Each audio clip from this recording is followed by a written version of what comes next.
Assalamualaikum warahmatullahi wabarakatuh. Perkenalkan, nama saya Hasina, NIM terakhir 041. Di sini saya akan mempresentasikan tentang konsep manajemen koperasi konvensional dan syariah. Baik, yang pertama yaitu pengertian koperasi. Koperasi adalah suatu organisasi atau bisnis yang didirikan oleh seseorang atau beberapa anggota untuk mencapai tujuan bersama dan untuk mencapai keuntungan bersama yang berlandaskan asas kekeluargaan. Pengertian manajemen. Menurut Griffin dalam bukunya Ensiklopedia Ekonomi, Bisnis dan Manajemen 1992, manajemen adalah proses perencanaan dan mengambil keputusan, mengorganisasikan, memimpin dan mengendalikan sumber daya manusia, keuangan, fisik, dan informasi guna mencapai sasaran organisasi secara efektif dan efisien. Kesimpulannya, manajemen koperasi adalah ilmu manajemen di koperasi di mana orang-orang yang diberi wewenang dan tanggung jawab melakukan proses perencanaan, pengorganisasian, dan pengendalian sumber daya yang dimiliki oleh koperasi untuk mencapai tujuan koperasi, yaitu meningkatkan kesejahteraan berdasarkan nilai dan prinsip-prinsip koperasi. Selanjutnya yaitu prinsip-prinsip koperasi. Dalam Undang-Undang RI Nomor 25 Tahun 1992 tentang Perkoperasian, disebutkan pada pasal 5 bahwa dalam pelaksanaannya, sebuah koperasi harus melaksanakan prinsip-prinsip koperasi. Berikut ini prinsip-prinsip koperasi. Yang pertama yaitu keanggotaan bersifat sukarela dan terbuka. Yang dimaksud keanggotaan bersifat sukarela dan terbuka yaitu bahwa menjadi anggota koperasi harus didasarkan atas kehendak sendiri. Tidak boleh ada paksaan dari pihak manapun. Sedangkan terbuka memiliki makna bahwa keanggotaan koperasi bersedia menerima siapa saja sebagai anggota dan tidak melegalkan diskriminasi dalam bentuk apapun. Yang kedua yaitu pengelolaan dilakukan secara demokratis. Dalam menjalankan koperasi, asas demokrasi harus ditetapkan. Salah satunya diwujudkan melalui musyawarah dan mufakat untuk bersama-sama mengambil keputusan. Semua anggota dan pengurus koperasi harus ambil bagian. Yang ketiga yaitu pembagian sisa hasil usaha secara adil sebanding dengan besarnya jasa usaha anggota. Pembagian sisa hasil usaha atau SHU harus adil dan merata. Tidak hanya dilihat dari modal yang digelontorkan seseorang ke dalam koperasi besarnya jasa usaha anggota. Pembagian sisa hasil usaha atau SHU harus adil dan merata. Tidak hanya dilihat dari modal yang digelontorkan seseorang ke dalam koperasi, namun juga harus mempertimbangkan jasa dan usaha masing-masing anggota.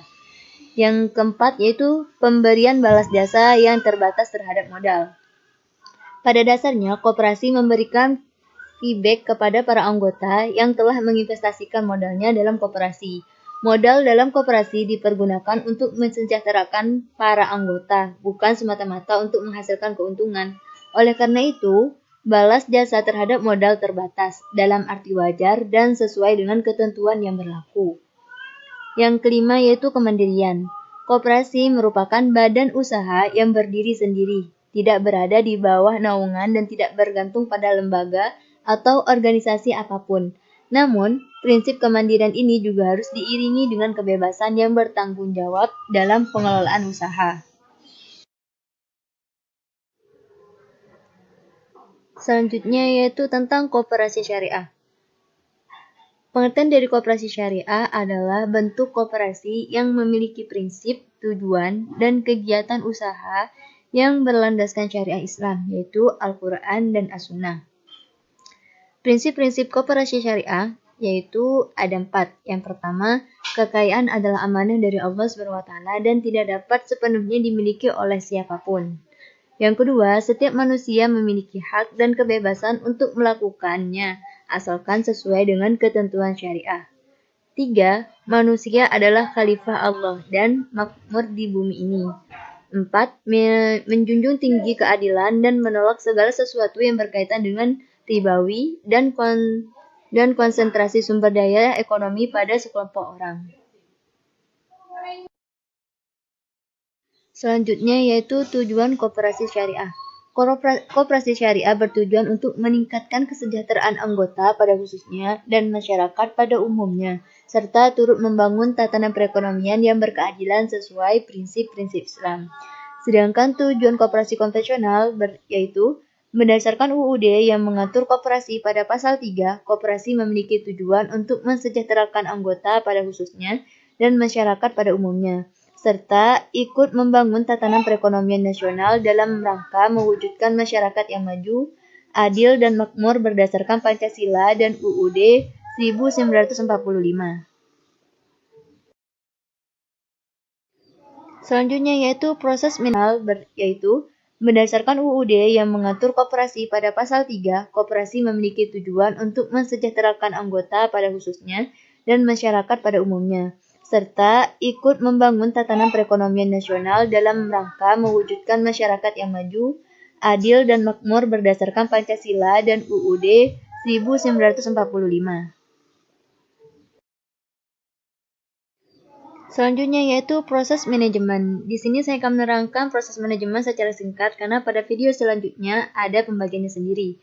Yang pertama yaitu perencanaan atau planning. Yang dimaksud perencanaan adalah pengurus dan manajer di koperasi harus menyusun perencanaan penggunaan sumber daya manusia, modal, sarana fisik, dan informasi yang dimiliki koperasi. Selanjutnya yaitu pengorganisasian atau organizing. Pengorganisasian adalah pembagian tugas dan wewenang dalam koperasi. Sedangkan actuating dan leadership adalah proses penggerakan dan menjalankan organisasi agar orang-orang yang diberi tugas, wewenang, dan tanggung jawab dapat bekerja dengan baik. Selanjutnya yaitu pengawasan atau controlling. UU nomor 25/1992 pengawasan atas pelaksanaan kegiatan usaha koperasi dilaksanakan oleh pengawas.